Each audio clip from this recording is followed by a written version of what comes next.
el celo de Jehová de los ejércitos hará esto. No cabe duda que la situación actual en que estamos viviendo, y ya hablo de una manera general en el mundo entero, es muy sombría.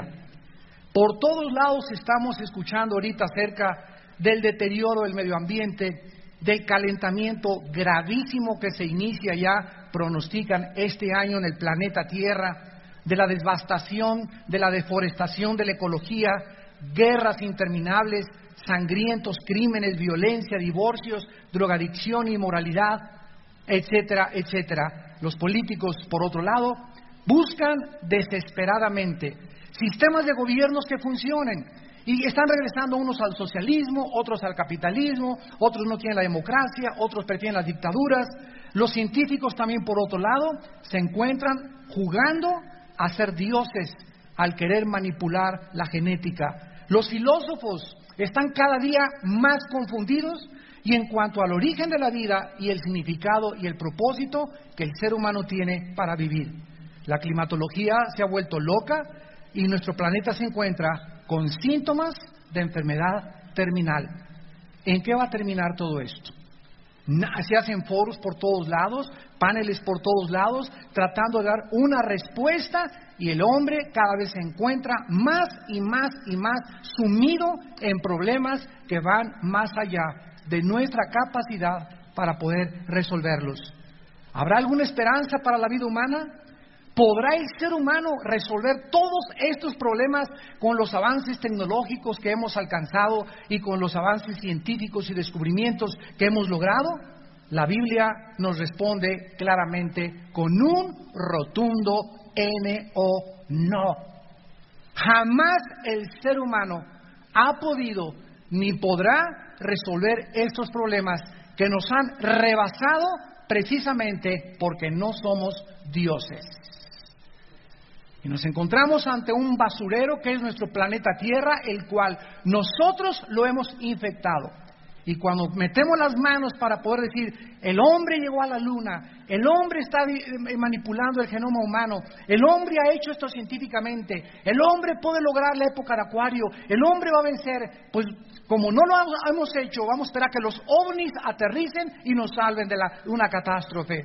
O vamos a esperar a que los economistas con sus soluciones puedan mejorar la pobreza en el mundo. O que los filósofos inventen una nueva religión en la que todos los seres humanos se puedan conglomerar. Sin embargo, la Biblia nos ofrece la única esperanza que tiene la humanidad. Y esta esperanza se encuentra en una persona, en la vida del Hijo de Dios, en el Señor Jesucristo. En este pasaje, y vamos a titular la conferencia de hoy, La futura esperanza del mundo. La futura esperanza del mundo. A pesar de toda esta situación tan tenebrosa, tan siniestra, tan sombría, en la que el mundo se encuentra, estamos viendo una luz que está atravesando desde hace 2000 años todas estas tinieblas que cubren el mundo de una manera espectacular y significativa después de la muerte y ascensión de Jesucristo en la tierra de Jerusalén. La Biblia dice en el versículo 1, no habrá siempre oscuridad para la que está ahora en angustia. Todas aquellas personas desde que Cristo vino al mundo hasta nuestros días, ya no tenemos por qué vivir en angustia. Porque aunque estamos rodeados de problemas y de tribulaciones, no estamos angustiados. Muchos han sido derribados, pero nadie nos ha podido destruir. Estamos perseguidos, pero jamás seremos abandonados por aquel que dice, cuando el justo caiga, yo lo levantaré porque mi mano te sostiene. Estas tinieblas han comenzado ya a ser parte de todo el mundo que nos rodea, pero los cristianos son los seres humanos que han podido ver esa luz, no en el Papa, no en un presidente de una nación, no en un dictador, no en un filósofo, no en Sócrates, no en Demóstenes, no en ninguna persona, ni en Aristóteles, ni en Buda, ni en Mahoma, ni en nadie más que una luz que vino hace 2000 años y que se llamó Jesucristo. Cuando esa luz tú la ves comienzas por primera vez a seguir esa luz, como guió a los reyes magos que fueron hasta Belén de Judea, donde iban a ser el Salvador, tú cuando comienzas a leer esa luz, comienzas a salir de las tinieblas. Comienzas a darte cuenta que esa luz te está guiando a un lugar seguro, te está guiando a un lugar de esperanza. Y cada vez que te apartas de seguir esa luz, te vuelven a rodear otra vez las tinieblas, la angustia, la desesperación, la depresión. Porque Jesucristo dijo, yo soy la luz del mundo. Y cualquiera de ustedes que me sigue no andará en tinieblas. Estas tinieblas, esta angustia se disipan. Esta depresión del ser humano desaparece y la soledad y la tristeza se vuelven alegría y se vuelven gozo. En el Salmo capítulo 30, versículos del 11 al 12, el rey David escribió esto en sus momentos de depresión y en sus momentos de angustia, porque tener a Cristo no significa que nunca más vamos ya a caer en depresiones o en angustia, pero sí significa que ya no vamos a vivir de esa manera. Una cosa es que estés deprimido ayer, porque todos somos sujetos a estar deprimidos, y otra cosa es que tengas 4 días deprimida. Una cosa es que tengas afán hace 3 o 4 días por un problema, pero otra cosa es que tengas 4 o 5 días ya con ese afán. Porque cuando ya el cristiano permanece en la depresión, permanece en la angustia, permanece en el afán, ya se vuelve entonces pecado, se vuelve crónica la situación y has caído en una incredulidad total. Porque lo que te mantiene deprimido y lo que te mantiene angustiada es la incredulidad. Tú crees lo que tus pensamientos te dicen, yo no voy a salir de esto, mi situación no se va a arreglar, pero en lugar de que no le hagas caso a tus pensamientos y le hagas caso a los pensamientos de Dios, ya no veas lo que tú piensas, comienza a pensar lo que Dios piensa de ti. A mí no me importa ya qué pienso yo de mí. A mí yo puedo ver delante de mí un futuro negro, o que se me va a caer la casa, o que no hay problemas, o rodeado de angustias, pero ya no quiero pensar lo que yo pienso de mí. Vengo a la Biblia y digo, ¿qué tú piensas de mí, Señor? Y el Señor me contesta del Salmo 30, versículo 11, voy a cambiar tu lamento en baile, voy a desatar tu cilicio y te voy a ceñir de alegría. Por tanto, a ti cantaré, gloria mía, y no estaré callado. Jehová Dios mío, te alabaré para siempre. En estos momentos de depresión, en estos momentos de angustia, en lugar de que te hundas, ven a la palabra de Dios y encuentra estas palabras y hazlas tuyas, apropiatelas. Oh Señor, esto no me va a durar hasta mañana o 3 días. Esta angustia no me va a durar toda la semana. Esta preocupación, tú me vas a sacar de esto y vas a cambiar mi lamento en baile, me vas a desatar mi cilicio y por lo tanto a ti cantaré. Cuando tú tomas esta actitud de fe, porque esto es la fe, creer lo que Dios dice. Y sin fe es imposible agradar a Dios. Cuando tú tomas esta actitud de confianza, que crees lo que Dios te dice, lo que Él piensa de ti, y mis pensamientos, dice Dios, para tu vida son de paz. Mis pensamientos para ti son de prosperidad, pero no solamente económica, una prosperidad donde tú salgas adelante y donde te realices como la persona por lo cual yo te crié. Estos son los pensamientos de Dios. Cuando tú haces eso de una forma invisible, sobrenatural, las tinieblas se comienzan a apartar de tu vida. Porque las tinieblas son el reino de Satanás. Ahí es donde opera Satanás. Satanás opera en la depresión, en la angustia, en la ignorancia. Ahí es cuando él comienza a atormentar. Y el blanco del enemigo es la mente humana. Si él llega a convencerte que eres un desdichado, despreciable, que nunca le va a hacer nada, que te dicen en tu tierra, Gutierritos.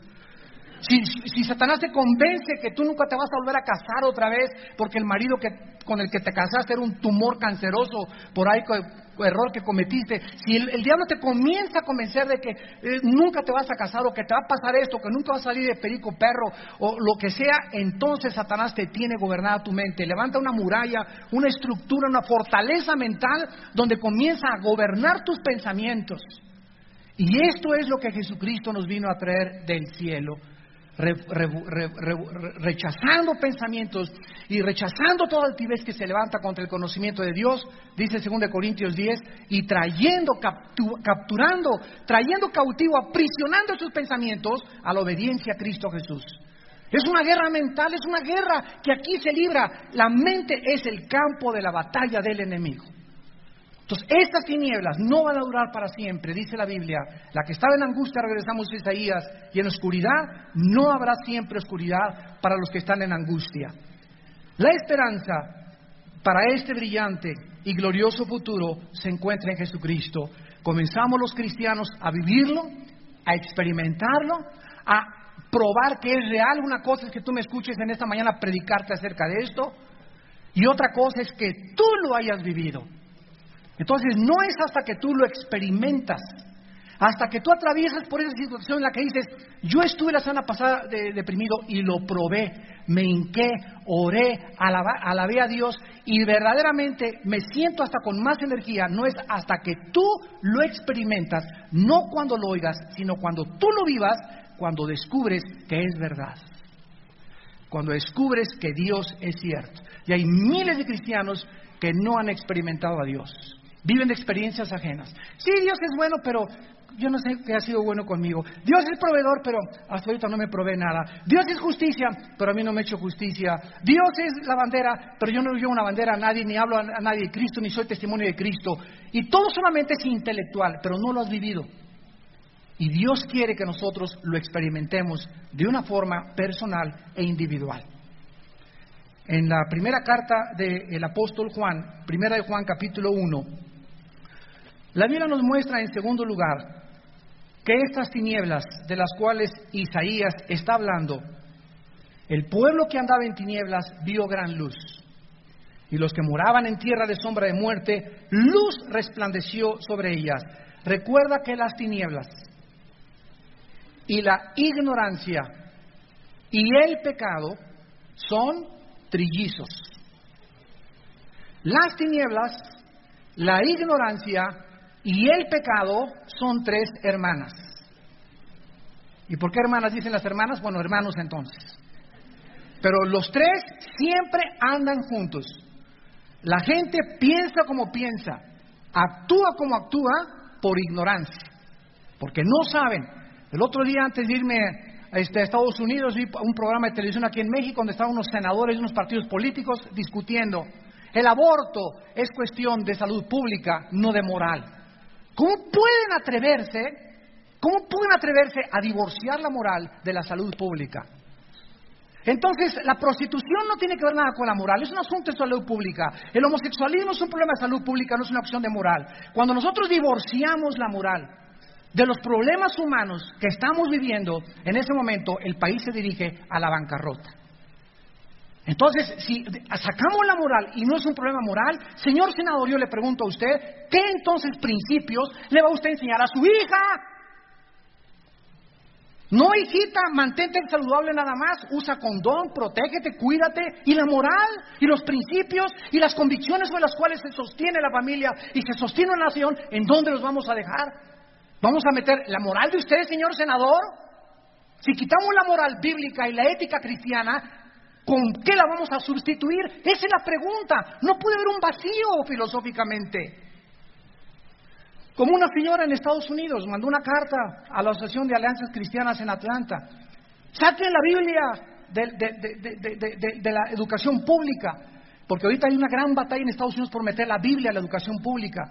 Y le contestó uno de los hermanos allá, apologistas: sí, señora madre de mujer, que la reina de los ateos en Estados Unidos, sacamos la Biblia, ¿y qué vamos a meter en lugar de la Biblia? ¿Los pensamientos de usted del ateísmo? ¿O el relativismo, cada quien piense y haga lo que le da la gana? Siempre será esa pregunta. Si quitamos a un lado la moral, ¿qué cosa vamos a meter en su lugar? Porque no puede el ser humano vivir en un caos, en un vacío, donde algo tiene que ocupar forzosamente su mente. En la carta de Primera de Juan, capítulo 1, el apóstol escribió en el versículo 5: este es el mensaje que hemos oído y os anunciamos: Dios es luz y no hay ningunas tinieblas en él. Hay dos dimensiones y dos reinos: la dimensión de la luz, la dimensión de las tinieblas. En las tinieblas, los que están en tinieblas son ignorantes de la verdad.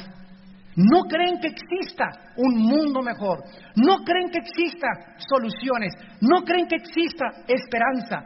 Y al mismo tiempo, esta gente que vive en este reino de tinieblas, como no sabe a dónde va, tropieza en todo, caen en todo y andan heridos, lamentándose como perritos lamiendo sus heridas, con autolástima, deprimidos, amargados, con odio contra el mundo. ¿Por qué? Porque viven en esa dimensión de las tinieblas. Y cuando entendemos que Dios es luz y Él nos ha sacado de ese mundo para que ahora anunciemos las virtudes de aquel que nos llamó de las tinieblas hasta luz admirable, la luz es símbolo de santidad. La luz es símbolo de la verdad. La luz, la verdad y la santidad son tres hermanas, contrarias a la ignorancia, las tinieblas y el pecado. El momento en que pecas, estás en tinieblas. El momento en que pecas, viene la ignorancia a tu vida. Pierdes automáticamente la brújula. Ya no sabes a dónde vas ni en qué caes, porque las tinieblas son símbolo de perdición. Dice aquí mismo en la primera carta de Juan, capítulo 2, versículo 8: sin embargo les escribo un mandamiento nuevo que es verdadero, en Él y en vosotros, porque las tinieblas van pasando y la luz verdadera ya alumbra. Esta es la vida de un cristiano. Si yo recuerdo de dónde me sacó Dios hace 30 años que me convertí, en 1974, ¿cuántas tinieblas había en el mundo? Aquí tenía Marx, a la Dianética, me quería ir hasta los Himalayas, hacerme monje tibetano, raparme y nada con los Hare Krishna también, y que el ateísmo, y que muera la democracia, y la revolución social, etcétera, etcétera. Si yo recuerdo todas las cosas que estaban en mi mente, y ahora veo, después de 30 años hacia atrás, me doy cuenta cuántas tinieblas han pasado y ha Dios sacado de mi vida, pero todavía hay muchas tinieblas en muchos de nosotros. No tenemos una claridad, dice la Biblia, que conocemos en parte, y en parte vemos y en parte profetizamos. Cuando Él venga seremos como Él es y veremos la luz total, pero mientras tanto todavía hay muchas tinieblas, mucha oscuridad en nuestro corazón y en nuestra alma, pero ya van pasando. Y mientras la luz entra, las tinieblas salen. Mientras más Biblia, más verdad y más obedeces a la verdad, más claro es tu camino, más abierto es tu destino, más anchas son tus estacas, más bendición te da Dios. Porque el camino del justo es como la aurora que va en aumento hasta que el día es perfecto. Y dice aquí el apóstol Juan en el versículo 9: el que dice que está en luz y aborrece a su hermano está en tinieblas.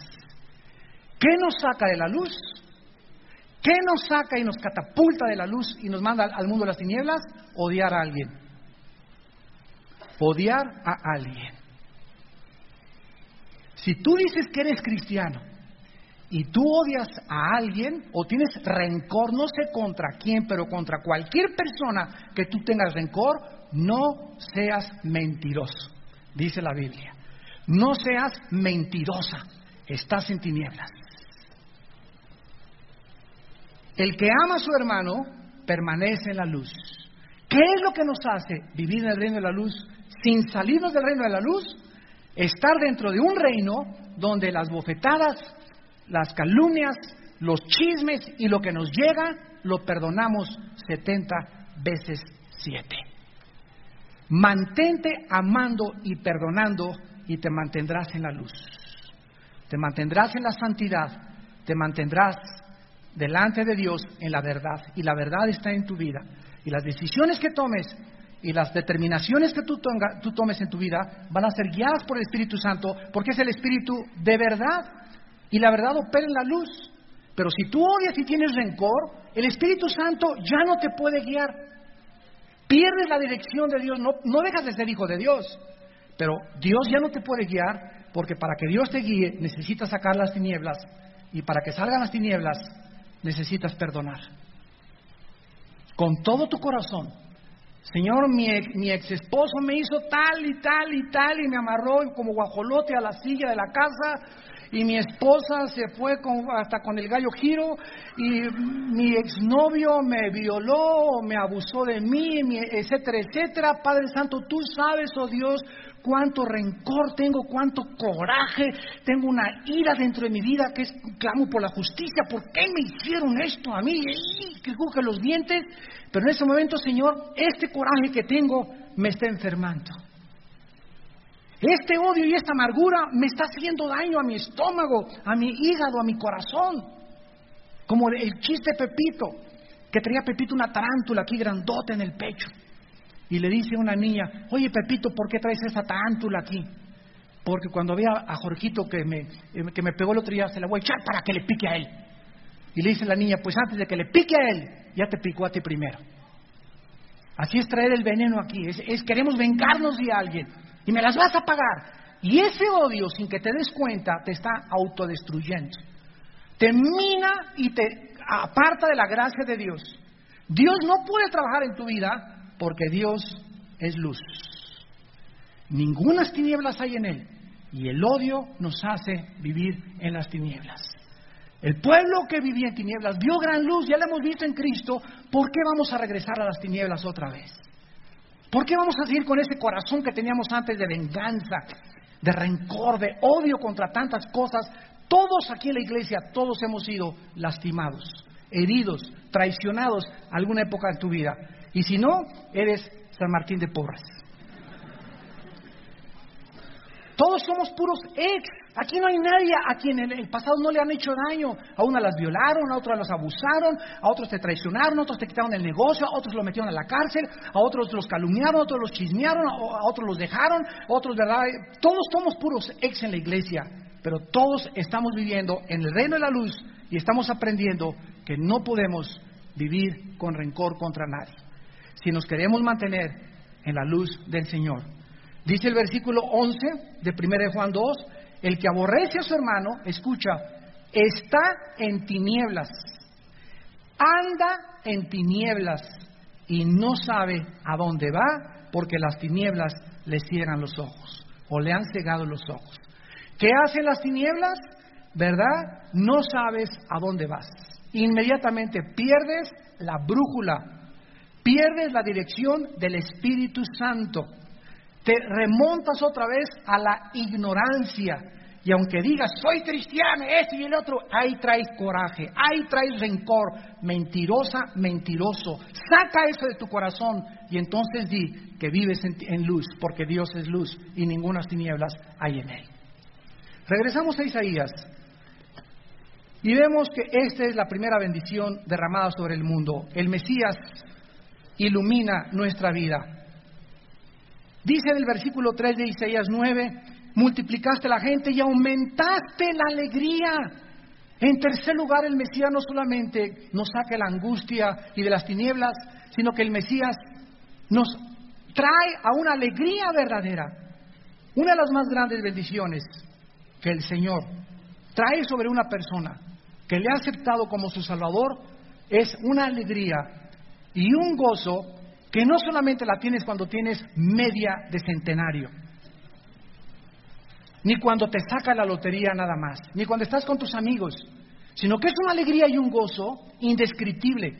Y en medio de tanta tristeza en la que estamos viviendo, y en medio de tantas angustias y desolación, vivimos en su palabra y venimos a su palabra, y es su palabra, nada más que la palabra de Dios. Predicadores que ya no quieren predicar la Biblia, puros rollos y chistes y etcétera, etcétera. Tantas riquezas que están en la palabra, la vida, el confort, la edificación.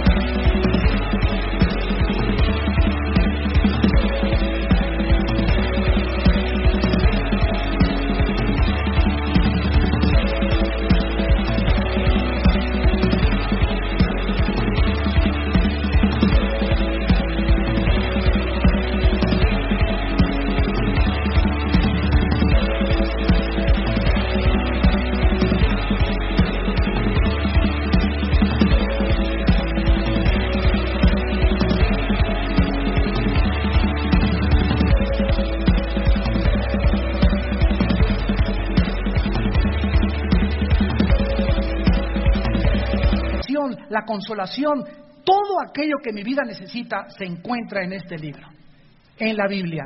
Miren ustedes lo que en Juan capítulo 14, el Evangelio de Juan capítulo 14, Cristo predicó, enseñó y exhortó a sus discípulos. Dice en Juan 14, 27, la paz les dejo,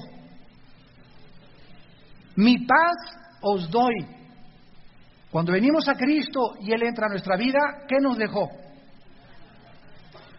¿En quién nos las dejó? ¿En quién? En la persona del Espíritu Santo. Porque Cristo entró a morar a nosotros en la persona del Espíritu Santo. Ahora, ¿de veras tienes a Cristo? Bueno, si tú de veras tienes a Cristo, ¿qué es lo que tu vida debe de proyectar y manifestar? La paz. No hay una evidencia más grande de una persona que verdaderamente tenga a Cristo que una vida llena de paz. Y saben ustedes que esta paz es la que te hace vivir inmutable. Vienen los vientos y estás tranquilo. Viene la lluvia y estás tranquila. En los momentos en los que tú podrías ser sacado del camino, y como dicen los jóvenes, ¿verdad? Sacado de onda, tú permaneces tranquilo porque estás en la roca. ¿Cómo reaccionas cuando hay malas noticias? ¿Cómo reaccionas cuando oyes una mala noticia de un hijo? ¿Te desesperas? ¿Gritas? ¿No sabes qué hacer? ¿Te alebrestas? ¿Comienzas a hablar? Porque no es cierto que tienes la paz de Dios. Y puedes tener dones y puedes tener talentos, pero no tienes la paz de Dios que sobrepasa todo entendimiento. Continúa Cristo hablándonos en el capítulo 15 de Juan, versículo 11, y dice el Señor, estas cosas os he hablado para que mi gozo esté en vosotros y vuestro gozo sea cumplido. ¿Qué es lo que nos infunde el gozo? Su palabra. Estas cosas les he hablado, es su palabra, es la Biblia, leyendo la Biblia, oyendo la Biblia, estudiando la Biblia, memorizando la Biblia, meditando en la Biblia, la que proporciona este gozo. Es una serenidad interior que me dice, todo está bien, Armando. No veas los terremotos, la caída del dólar, la caída del petróleo, las guerras, la violencia, los crímenes. No veas las cosas que se ven porque te vas a deprimir. No te acuestes, por favor, te ruego, dice el Señor viendo las noticias. Porque hasta pesadillas vas a tener en la noche. Acuéstate con mi palabra. El mundo se está cayendo, pero hay luz en tu vida, hay seguridad, hay propósito. Muy pronto todo esto va a pasar, todo va a desaparecer, tú vas a morir pronto, yo voy a morir pronto y voy a venir a reinar con ustedes. Y más adelante dice Jesucristo en el capítulo 16 de Juan, esto me encanta, versículo 20, Juan 16, 20, de cierto os digo, que ustedes llorarán y lamentarán, y el mundo se alegrará. Pero aunque vosotros estéis tristes, vuestra tristeza se convertirá en gozo. La mujer, cuando da luz, tiene dolor, porque ha llegado su hora. Pero después que ha dado a luz un niño, ya no se acuerda de la angustia por el gozo de que haya nacido un hombre en el mundo. También vosotros ahora tenéis tristeza, pero os volveré a ver, y se gozará vuestro corazón, y nadie os quitará vuestro gozo. ¿A qué compara esto a Jesucristo? A una mujer. ¿No esto es una mujer cuando está pariendo? Ya no, es el último, ya no quiero tener más. Y cuando traen el niño, cuñá, aquí, dice, nos aventamos el otro, mi amor. Todos esos dolores no son comparables con este bebé al lado. No se puede comparar. Nadie lo que haya sufrido ni se acuerda de los dolores al ver el cuñá del nuevo Pepito. Así ustedes, dice el Señor, el mundo está como los dolores de parto. En una mujer que va a parir, aumentan y aumentan y aumentan, se rompe la fuente, y cuando ya son casi de un minuto, se sabe, ¿verdad?, que hay que llevar al hospital. Ahí viene el niño. Cristo dijo que los dolores en el mundo van a aumentar.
y van a aumentar. Y la gente se va a seguir burlando de ustedes. Y ellos se van a alegrar y y el tequila, y aquí está la onda, y esto y el otro, y burla contra la Biblia, y burla contra el cristiano. Pero ustedes no les hagan caso, dice el Señor. Acuérdense los tiempos de Noé.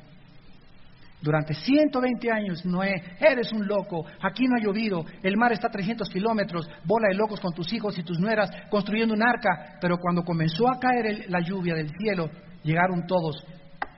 Noé, ábrenos, ábrenos. Y él no había cerrado la puerta. Noé no era Dios, Noé no era la salvación, era Dios el que cerraba la puerta de la salvación. Es Dios el que dice, se acabó la oportunidad para tu vida. Y ese momento puede llegar hoy a ti, o a ustedes que nos ven por la televisión, a tu vida. ¿Cuántos de ustedes que están oyendo este mensaje en este momento es la última vez que Dios les ha hablado?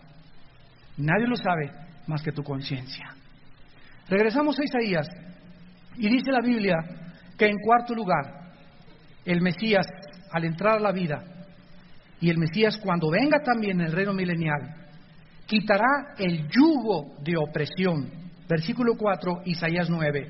Quebraste su pesado yugo y la vara de su hombro y el cetro de su opresor, como en el día de Madián. Cuando vino Jesús al mundo, entró a una sinagoga. Vayamos al Evangelio de Lucas capítulo 4 y leamos que el rollo que le entregaron a Cristo de Isaías no fue una coincidencia. Le entregaron a Cristo donde estaba escrito en Isaías 61 estas palabras que dieron el inicio del ministerio del Mesías. Dice Lucas capítulo 4 versículo 18. Que cuando le dieron el rollo de Isaías para leer, Cristo leyó, el Espíritu del Señor está sobre mí, por cuanto me ha ungido para dar buenas nuevas a los pobres. Lo primero que hizo Dios con su Hijo fue darle al Espíritu Santo, para que el mensaje y el ministerio de Cristo fuera dirigido no a los pobres en dinero, no a los pobres económicamente, sino como dice Mateo 5, los pobres en espíritu. Aquellos seres humanos que se ven a sí mismos como un asco. Señor, yo no tengo nada que ofrecerte. Y no como aquellos que yo voy a la iglesia y diezmo, y no soy como esa prostituta, y como ese drogadicto que acaba de caer, y como ese borracho, y como esa persona que se divorció. No, sino que Padre Santo, ten misericordia de mí, porque si soy lo que soy es por tu gracia y tú has tenido misericordia de todos.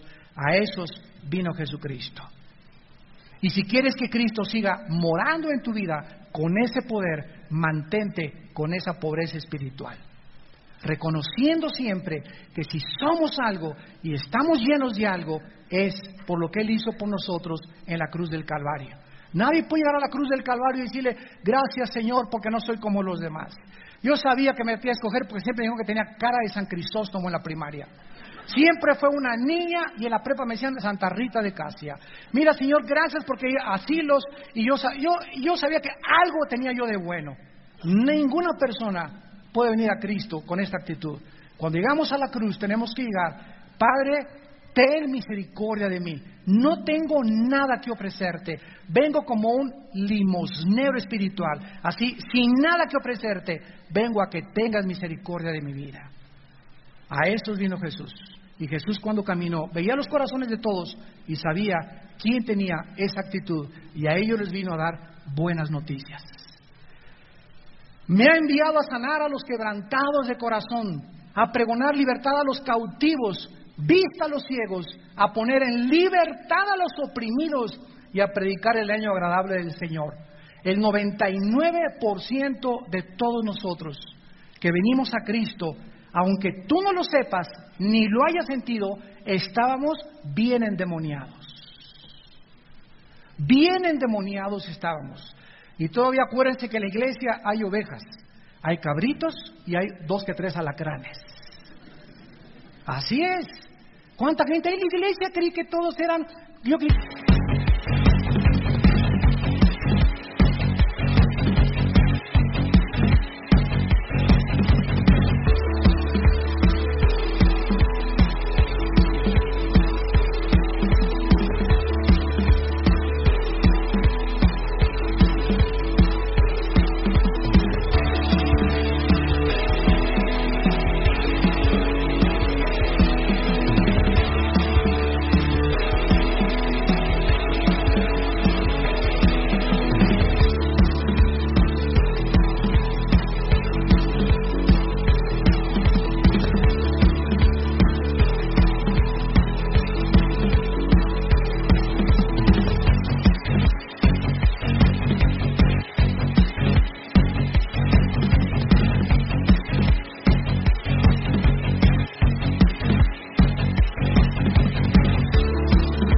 puros serafines y puros querubines. Y hay una hermana que es chismosa. Hoy estás en medio de la cizaña y el trigo. Así que aquí en la iglesia hay cabritos y hay ovejas y alacranes y lobos también. Y lo único que te va a guardar de los alacranes que hay en las iglesias y de los lobos que hay en las iglesias es que viva cerca de Dios. Porque el que vive al abrigo del Altísimo morará bajo su sombra. Y Dios te va a proteger de esos piquetes, de esos alacranes, y les va a hacer que se piquen ellos solos. Ándele, que le vaya bien. Regresamos a Isaías y vemos que cuando venga Cristo, en el versículo 5 de Isaías 9, cuando venga Cristo en cuarto lugar, no solamente trajo la luz, aumentó la alegría, nos quitó el yugo de opresión, sino que traerá la paz al mundo. Isaías 9:5, todo calzado que lleve el guerrero en el tumulto de la batalla y todo manto revolcado en sangre serán quemados, pasto de fuego, ya no habrá guerras.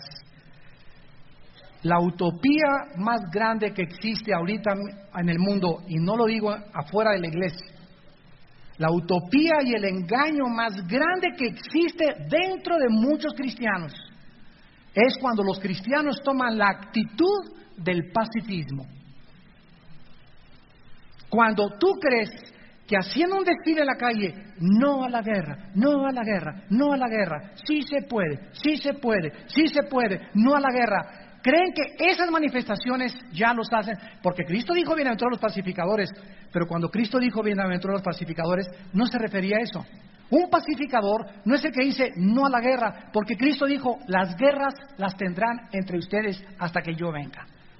Así que si estás protestando por la calle, no a la guerra, no a la guerra, estás contradiciendo el mensaje de Jesús. Estás viviendo en Alicia, en el país de las maravillas. Mientras el hombre tenga pecado en su corazón, no dejaremos de pelearnos unos con otros. Quiero leerles una carta que escribió la mente más brillante, o de los más brillantes del siglo XX, C.S. Lewis. Ese fue el hombre que hizo esos libros o esa película de Narnia que la llevaron a la pantalla después cinematográfica. Y vean ustedes lo que escribió antes de la Segunda Guerra Mundial. La guerra no crea ninguna situación absolutamente nueva. Simplemente agrava la situación permanente humana para que ya no podamos ignorarla. La vida humana siempre ha sido vivida en la orilla de un precipicio. La cultura humana siempre ha tenido que existir bajo la sombra de algo infinitamente más importante que ella. Estamos equivocados cuando comparamos la guerra con la vida normal. La vida nunca ha sido normal. Así que cuando alguien dice, no, es que la guerra es algo inexistente, es que el mundo desde que existe, de acuerdo al Instituto para la Investigación de la Paz, en Suecia y Estocolmo, de los 6.000 años de historia, hemos vivido 25 años de paz.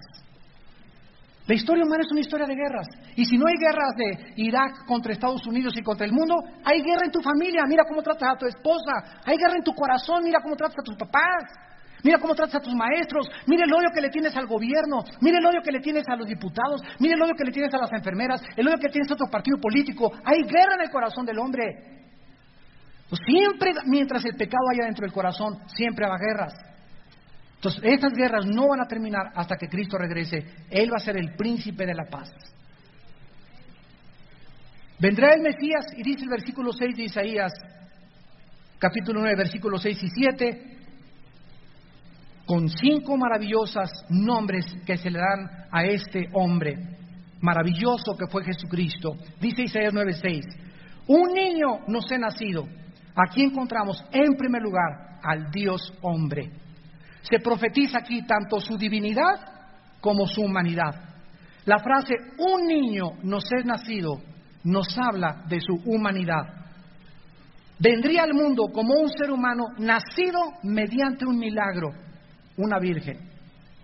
¿Cómo puede una virgen parir? Pues si pare ya no es virgen, ¿verdad?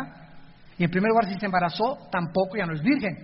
Entonces se profetiza que el Mesías vendría a través de una virgen que no sería tocada, una doncella por un hombre, sino que el santo ser que iba a ser engendrado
el que iba a fecundar el óvulo de María, sería un esperma puesto por Dios, puesto por el Espíritu Santo.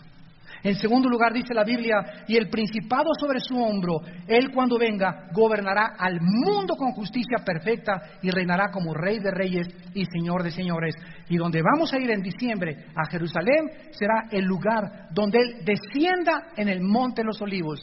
Y se va a hacer un valle del este al oeste, al occidente, del norte hacia el sur. Una cruz se va a hacer como un terremoto donde el Mesías ponga sus pies en el monte de los olivos. Y ahí vamos a reinar con Él. Ahí vamos a estar en Jerusalén, porque Jerusalén es el lugar que Dios ha escogido para que ahí reine Jesucristo y como corregente el rey David.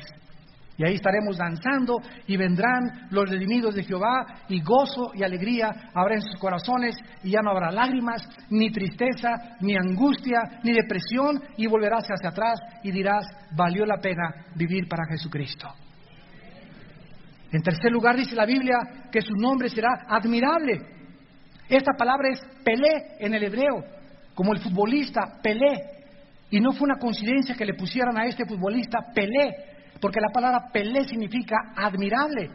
Y así como Pelé, el futbolista, admiró con sus dribblings y con todo lo que hizo en el fútbol soccer, Cristo al entrar al mundo fue el hombre más admirable, sorprendió con sus obras, con sus milagros, sanidades, echó fuera demonios, caminó sobre las aguas, resucitó muertos, controló a los animales, a los peces, se transfiguró en su gloria y majestad delante de 3 apóstoles.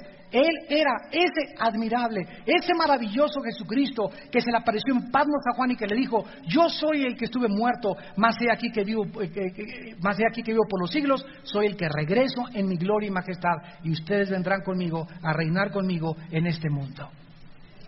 En tercer lugar dice la Biblia que va a ser llamado consejero, que es la palabra yatz en el hebreo, que significa el que da palabras de aliento, de edificación y de exhortación. ¿Quién más sino Dios nos puede consolar?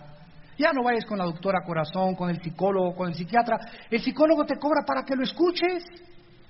Ahí te acuesta durante media hora y estás, habla y habla y habla y él te está escuchando. Le estás pagando porque te escuche. Mejor grábalo en una grabadora. No vayas con el psiquiatra, no vayas con el cura, no, el pastor, yo puedo decir, hermano, voy a orar contigo, pero el que te va a dar el consuelo finalmente, el que te va a dar la seguridad y la esperanza de que vas a resurgir de las cenizas y que vas a seguir viviendo en triunfo, es el Espíritu Santo. Y Cristo dijo que Él era el consolador, el Espíritu de Dios. Ese es su nombre, consejero, y ya lo tenemos dentro de nosotros. Dice la Biblia que después va a ser llamado Dios fuerte, que es el Gibor en el hebreo, que es una profecía clara de la divinidad de Cristo. Él tuvo el poder de Dios a su disposición, pero nunca lo usó bajo su propia voluntad. Padre eterno, la eternidad solo le pertenece a Dios. La naturaleza divina de Jesús, cuando murió en la tumba, esto lo voy a hablar en el otro servicio, cuando Jesús murió, no va a morir como tú vas a morir, ni como yo voy a morir. Síganme con cuidado. Cuando Lázaro estaba muerto, Jesús dijo, no está muerto, está dormido. ¿Por qué? Porque hay 2 clases de muerte, la muerte física y la muerte eterna. Y cuando tú y yo moramos, y cuando Lázaro murió como creyente, él murió la muerte física, pero no la segunda muerte. Por eso está dormido. Pero cuando Cristo murió en la cruz, escúchame, cuando Cristo murió en la cruz, murió la muerte física y murió la muerte eterna. Atravesó el pasadizo del abandono y la soledad de Dios, porque la paga del pecado es la muerte. Y si nuestros pecados fueron puestos sobre Jesucristo, Él tenía que experimentar la segunda muerte en nuestro lugar. Qué tremendo, el que tenga oídos para oír, que oiga y entienda. Y finalmente dice la Biblia, Él es el príncipe de paz. Entonces, aunque Él muere, ¿verdad? Y grita, Padre, ¿por qué me has desamparado? En ese momento los pecados eran puestos sobre Él y en ese momento Él estaba muriendo esa muerte que tú y yo no vamos a morir. Cuando muramos tú y yo, vamos a la tumba, pero estamos dormidos, porque no vamos a pasar por la segunda muerte, que es la muerte eterna, el infierno eterno, separados por los siglos de Dios. Príncipe de paz, Él...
nuestra paz que hizo a los dos pueblos. Uno, dice Efesios, por medio de su sangre en la cruz del Calvario.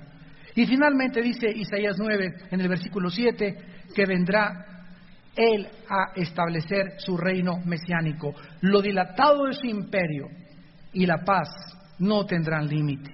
Sobre el trono de David y sobre su reino, disponiéndolo y confirmándolo en juicio. Y escuchen esto, el que nos garantiza que esto va a suceder, el celo de Jehová de los ejércitos hará esto.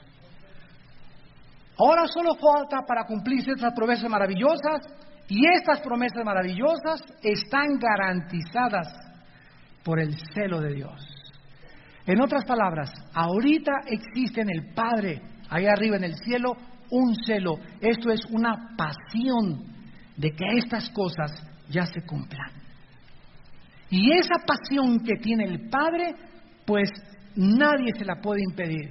Y esa pasión que tiene el Padre va a hacer que esto se cumpla muy pronto en este planeta Tierra, donde tú y yo vamos a reinar eternamente por los siglos de los siglos con el Hijo de Dios.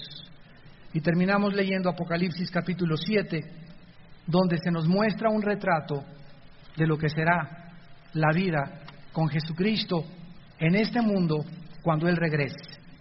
Dice Apocalipsis 7, versículo 14. Yo le dije, Señor, tú lo sabes. Él me dijo, estos son los que han salido de la gran tribulación. Apocalipsis 7, 14. Ya han lavado sus ropas y las han emblanquecido en la sangre del Cordero. Por esto están delante del trono de Dios. ¿Dónde vamos a estar? El Padre va a bajar aquí, el Padre, y su trono estará en Jerusalén. El Padre va a bajar del mundo invisible y se va a hacer visible ante nosotros, y nosotros vamos a estar enfrente de Él. Ni los querubines, ni los serafines, ni los ángeles, tú y yo, si somos fieles hasta la muerte. Y dice la Biblia, y le vamos a servir de día y de noche en su templo. ¿Qué vamos a estar haciendo? Sirviéndolo, ministrándolo a Él, no Él a nosotros. Él ya lo hizo en esta vida. Vamos a pasar ahora la eternidad sirviéndolo a Él, alabándolo a Él. Señor, en la mañana, ¿cuáles son tus órdenes para ahora? A lavar los trastes, a lavar los trastes. A cortar esas uvas, a cortar esas uvas.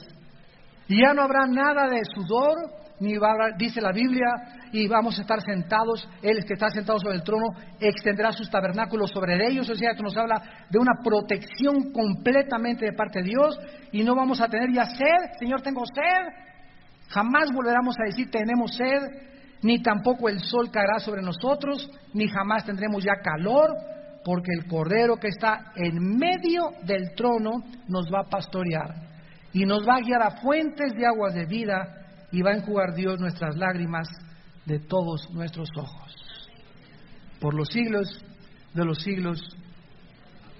Y cuando nosotros estemos allá y volteemos hacia nuestra vida que estamos ahorita pasando, donde parece que nunca va a acabar el sufrimiento y la eternidad y las guerras y todo, voltearemos hacia el pasado y nos daremos cuenta que las aflicciones de nuestra vida no se van a comparar con la gloria que nosotros va a existir.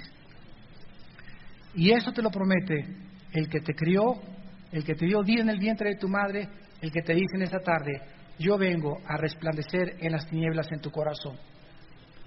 Yo vengo a darte alegría y gozo en medio de tanta tristeza, para que mientras yo vengo, no estés llore, llore, llore, llore todo el día.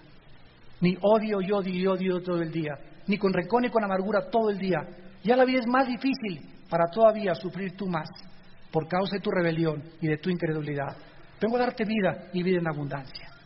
Vengo a que me conozcas, a que me experimentes, a que descubras que soy real, que soy un Dios vivo y verdadero, y que me interesa mucho tener una relación contigo.